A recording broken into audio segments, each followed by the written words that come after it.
Welcome to this episode of the Smart Leaders Sell podcast. I'm Jessica Lorimer, sales coach and leadership expert, and I am really excited to dig down into today's episode.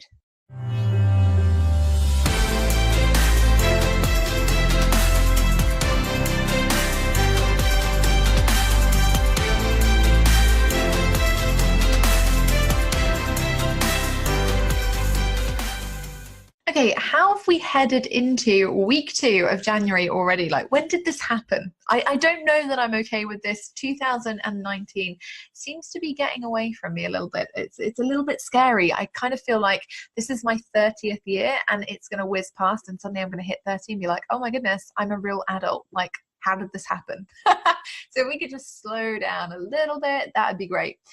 Now, today we're talking about underpromising and over-delivering, and I'm popping into your ears just for a quick 10-minute Wednesday showdown on what this really means and what we should actually be doing for our clients, how we can make this work for us to maintain more sales, but also to improve our businesses, okay? So it's become really popular in recent times to kind of quote this, underpromise and overdeliver. And actually it's a phrase that I really agree with. It's something that I learned in corporate that my bosses would always say, you know, Jess, underpromise and overdeliver and we'll look a lot better. And it's true. You know, there are lots of things that you can do to make sure that you manage your customers' expectations and then exceed them without having to do too much extra stuff, as it were.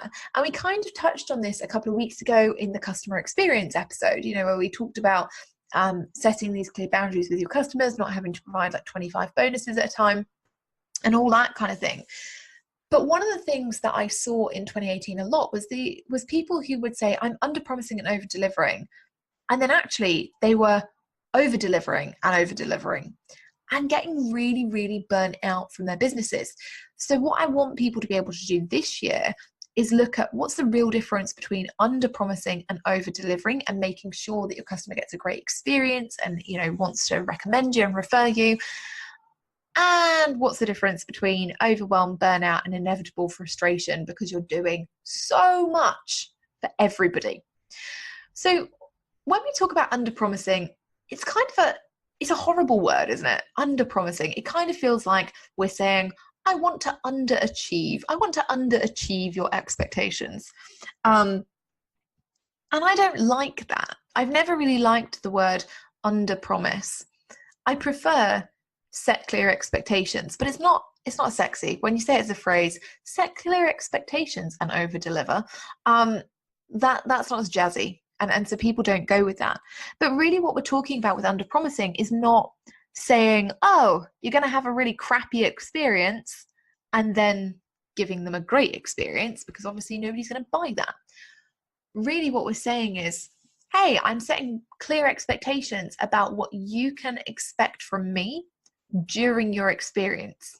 And so when I go above and beyond, which I may or may not do occasionally, you will feel like you had a really good experience instead of just an okay one. And it will be great for both of us because you will get better results, you will have an awesome experience, and I won't feel like I'm giving away the farm. So how do we actually make that happen? Because it sounds kind of difficult, right? If we can't throw 25 bonuses at them to give them this feeling of I've been over-delivered to, what can we give them that's not going to compromise too much of us and too much of the rest of our time where we have to serve other clients, or when we have to be putting time and energy into our business, all of that kind of thing. So the first thing is around this setting expectations piece, okay? What are you putting into your programs currently? Do you have things like private Facebook communities or a forum where people can engage and interact? You know, are you really selling your offer on the transformation and outcome that your offer can actually give somebody, or are you selling on all of the features that they're going to get? Okay. This piece around setting expectations is laying out exactly what someone will actually receive from your product, program, or service. So for example, if you're somebody who is considering joining my membership this year, the way that I would set expectations is explain, okay, well, in the membership, you get access to the membership portal, yay, full of 3 roadmaps designed to help you hit 5K, 10K, and 20K plus. You'll also get access to the private Facebook community, and I'm in there and I do monthly hot seats. I do weekly live Q&As, so you can ask me anything. You can get all the help that you need to help build your business from month to month. And you get access to me. So I do a one-to-one call with every single person in my membership once a quarter, right? There are your expectations. So you might be thinking, well, Jess, actually, it's quite a lot for a membership. That's quite a lot. If you're paying £45 a month, I'm going to get access to you. I'm going to get access to all these things. So where is the line drawn? Okay.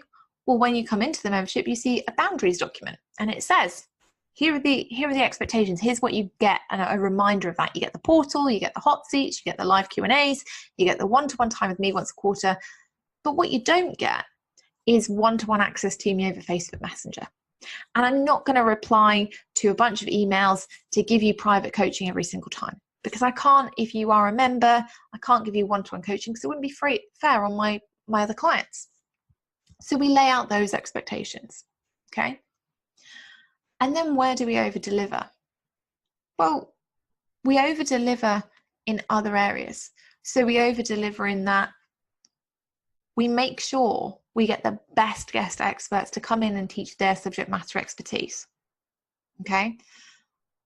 We over-deliver when people in my membership are looking to promote something and they need a little bit of help. And I go, oh, okay, I'll do a quick live stream on that for you. And here's how you would plan out that particular launch. And here's how I can answer your question for you right now without necessarily having to type it up. I can just do it, and we can be on a live stream and you can ask away. We over-deliver when every single comment in that membership, every single thread that is started, every single post in there, I personally go and look at and contribute to. Every post. Those aren't things that people expect from the membership. So that's where we over-deliver. And we don't set the expectation that over-delivery has to happen all of the time, okay? It's one of those things that when we do it, or when I go in and I do a live stream, or, when we think about the guest experts we want to bring in or anything like that, it's super specific and it happens regularly enough for my members to know, oh my goodness, Jess would go to war for us, which I fully would. Like, sign me up. I would do all the things. But equally, we wouldn't request it, because the expectation is not that Jess comes in and does that all the time. It's not that she has to do a live stream to solve every problem. It's not that she has to bring in a guest expert every single week or do any of those things. It's not an everyday occurrence. It's a regular thing that we do and that we maintain to keep the culture there, to make sure the community is getting served at the best level, but it's not an expectation, which means that if one month I can't do a specific live stream for somebody because I'm run off my feet doing dotty calls, that's okay, right? Because when I next do it, I'll be over-delivering. I'll be giving the best kind of experience. So this week, I want you to really think about how can you be over-delivering to your audience? How can you be really setting the expectations for them to work with you in 2019, setting those boundaries and, effectively under-promising, even though we hate that word now, and then over-delivering. How can you produce these little experiences that happen regularly that make your audience feel really, really good, but that they don't grow to have an expectation of this should be happening every single week, and if it doesn't, then I feel ripped off. Have a think about that this week and start operating in that mode for the rest of 2019. It really will serve you well, and it will get you those raving fans that you are looking for. Have an awesome week, and I will see you on Friday with one of my favorite guests of all time, the amazing, inspirational Ali Brown. Seriously, it's not an episode to be missed. Make sure you check it out.